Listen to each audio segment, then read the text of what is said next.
रुड़की में फिर गरमाया वसीम की मौत का मामला। अब भीम आर्मी चीफ चंद्रशेखर की हुई एंट्री। वसीम के परिजनों को निर्दलीय विधायक उमेश कुमार का भी मिला साथ।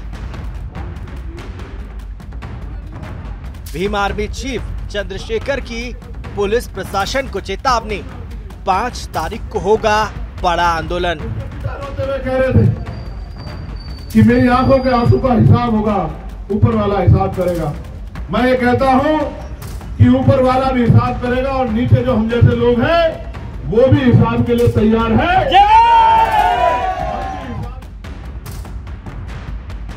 रुड़की के माधोपुर में वसीम की मौत मामले में अब भीम आर्मी चीफ चंद्रशेखर आजाद और खानपुर से निर्दलीय विधायक उमेश कुमार की एंट्री हो गई है। चंद्रशेखर आजाद और उमेश कुमार दोनों ही बड़ी संख्या में समर्थकों के साथ वसीम के गांव सोहलपुर गाड़ा पहुंचे। यहां उन्होंने माधोपुर तालाब में डूबकर मरने वाले युवक वसीम उर्फ मोनू के परिजनों से मुलाकात की। परिवार को आश्वासन दिया कि वो हर संभव मदद के लिए वसीम के परिवार के साथ खड़े हैं। इस दौरान उन्होंने कांग्रेस नेताओं और विधायकों पर मामले में राजनीति करने का आरोप लगाया। साथ ही इस मामले में सीबीआई जांच के साथ दोषियों पर कार्रवाई की मांग की है। ये मैं पीड़ित परिवार से मिला, मैंने उनके दुख तकलीफ को सुना। मैं आपको विश्वास दिला कहता हूँ, मैं पुलिस के खिलाफ नहीं, लेकिन मेरा ये मानना है कि गलती किसी से भी हो सकती है। मनुष्य में भावनाएं होती है, संवेदनाएं होती है। कभी कभी आक्रोश संवेदना भावनाओं के में बह के गलतियां हो जाती, लेकिन अगर वो गलतियां अपराध का रूप ले लें तो ये खतरनाक हो जाती है। मैंने उत्तराखंड में ही, मैं उत्तराखंड का रहने वाला हूँ, मेरा गांव है यहाँ। 2009 में कॉलेज टाइम में रणवीर एनकाउंटर देखा था। पुलिस ने कहा हमने कोई गलत काम नहीं किया, ये आरोपी था, अपराधी था, ये कर रहा था, ये वो कर रहा था। लेकिन बाद में उस घटना की सीबीआई जांच हुई और दूध का दूध पानी का पानी हुआ। 17 पुलिस कर्मियों पे कार्रवाई, आजीवन सजा हुई। मेरा ये मानना है, हमने पुलिस का बयान भी सुना, हमने पीड़ित परिवार को भी सुना। इस घटना की सीबीआई जांच होनी चाहिए। सीबीआई जांच होगी तो दूध का दूध पानी का पानी हो जाएगा। इस दौरान नगीना सांसद चंद्रशेखर आजाद ने कहा, पुलिस ने जानबूझकर वसीम की हत्या की है। उन्होंने कहा कि इंसाफ की लड़ाई के लिए वो पूरी तरह से वसीम के परिजनों के साथ हैं। उन्होंने साफ तौर पर कहा कि या तो सरकार मामले में उच्च स्तरीय जांच कर दोषियों को सजा दिलवाए, नहीं तो बड़े आंदोलन के लिए तैयार रहे। देहरादून में जो हुआ पुलिस ने किया, कोर्ट ने सजा की, सीबीआई ने जांच की, आम आदमी ने नहीं की। और वो राजधानी, जब राजधानी में हो सकता तो यहाँ क्यों नहीं हो सकता? इसलिए मैं चाहता हूँ इस घटना की सीबीआई जांच हो और सबसे पहले इसमें एफआईआर दर्ज करके जांच कराया जाए निष्पक्ष, जिससे कि दूध का दूध पानी का पानी और आरोपी पे कार्रवाई हो। और क्योंकि एक बड़ा दाग, मैंने आपसे कहा, एक बड़ा सवाल है। जिस पिता ने अपना बेटा खोया है उस पिता को हमें जवाब देना। इस देश की लोकतांत्रिक व्यवस्था को, लोगों की न्याय में जो विश्वास है उनको हमें जवाब देना है। और अगर लोगों का न्यायपालिका से, पुलिस से, एडमिनिस्ट्रेशन से विश्वास उठ गया तो फिर कैसे देश आगे बढ़ेगा, इस बारे में भी मैंने वचन दिया है कि पार्लियामेंट में मैं और विधानसभा में विधायक जी, हम सब लोग इस मामले को जोर शोर से उठाएंगे। किसी भी कीमत पे सरकार को तानाशाही नहीं करने देंगे, ये हम सब लोगों का फर्ज है।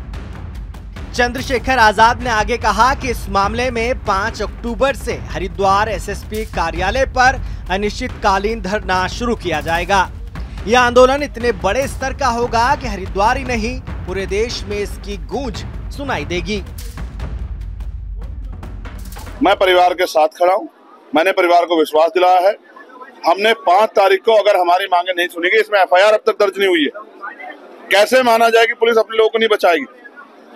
छोटे एनकाउंटर हो रहे हैं, बुलडोजर चल रहे हैं, भाजपा की सरकार में गरीबों का दमन हो रहा है। तो हमने ये मांग की है कि हमारी मांग को सुना जाए, वरना 5 तारीख को, 5 अक्टूबर को एक बहुत बड़ा आंदोलन, अनिश्चितकालीन आंदोलन हम लोग जिला मुख्यालय हरिद्वार पे करेंगे और देश भर के अपने लोगों को वहां बुलाएंगे कि भाई लोग हमारी आके मदद करें और हमें इस लड़ाई को लड़ने में हमारे साथ खड़े हैं और जिससे इस परिवार को न्याय मिल सके। मुकदमा क्यों नहीं लिख रही है पुलिस?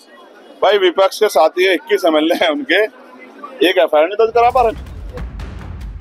वहीं खानपुर से विधायक उमेश कुमार ने भी इस आंदोलन में उनका साथ देने की बात कही है।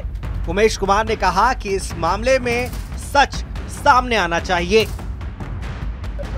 इस परिवार को न्याय दिलाने के लिए एक क्रांति की जरूरत है और उस क्रांति का आह्वान भाई चंद्रशेखर जी ने कर दिया है और ये अलख जो है अब तब तक लगातार जलती रहेगी जब तक इस परिवार को न्याय नहीं मिलेगा।